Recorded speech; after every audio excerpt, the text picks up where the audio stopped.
1962 में भारत पर चीन ने हमला क्यों किया था, इसके कारण का खुलासा हो गया है। अब जाकर पता चला है कि इस युद्ध के पीछे चीन की मंशा क्या थी। चीन के दिवंगत कद्दावर नेता माओ त्से-तुंग ने ग्रेट लीप फॉरवर्ड आंदोलन की असफलता के बाद सत्ताधारी कम्युनिस्ट पार्टी पर अपना फिर से नियंत्रण कायम करने के लिए भारत के साथ वर्ष 1962 का युद्ध छेड़ा था। चीन के एक शीर्ष रणनीतिकार वांग जिसी ने किया है। उन्होंने यह बात गत शनिवार को युद्ध की 50वीं सालगिरह के मौके पर करके युद्ध का एक नया पहलू पेश कर दिया। चीन की पीकिंग यूनिवर्सिटी के स्कूल ऑफ इंटरनेशनल स्टडीज के डीन एवं चीन के विदेश मंत्रालय की विदेश नीति सलाहकार समिति के सदस्य वांग जिसी ने कहा, युद्ध एक दुखद घटना थी, वह आवश्यक नहीं था। उन्होंने कहा कि उनकी धारणा चीन के कई राजनीतिक एवं रणनीतिक विश्लेषकों से अलग है कि चीन की जीत ने भारत के सीमा पर दावे को समाप्त कर दिया और इससे दीर्घकालिक शांति स्थापित हुई। भारतीय राजनयिकों के अनुसार चीन नेतृत्व कई बार जिसी से सलाह मशविरा करता था। जिसी ने कहा,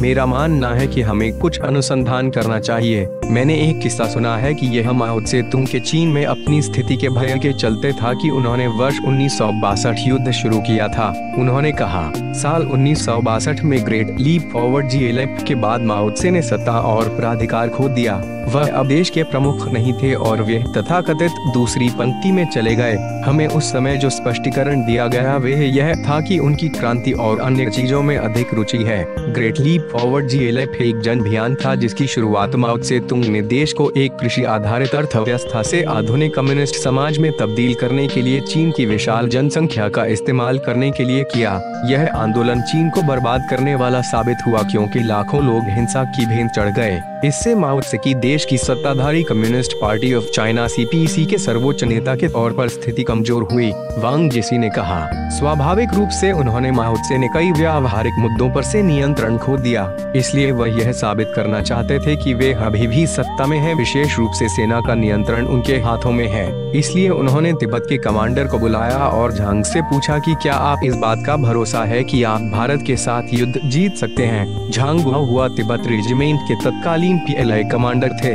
वांग जिसी के अनुसार कमांडर ने कहा, हाँ माओ त्से, हम युद्ध आसानी से जीत सकते हैं। उन्होंने कहा, आगे बढ़ो और इसे अंजाम दो। इसका उद्देश्य यह प्रदर्शित करना था कि सेना पर उनका व्यक्तिगत नियंत्रण है, इसलिए इसका सीमा विवाद से बहुत कम ही लेना देना था। हो सकता है कि तिब्बत से हो, लेकिन यह जरूरी नहीं।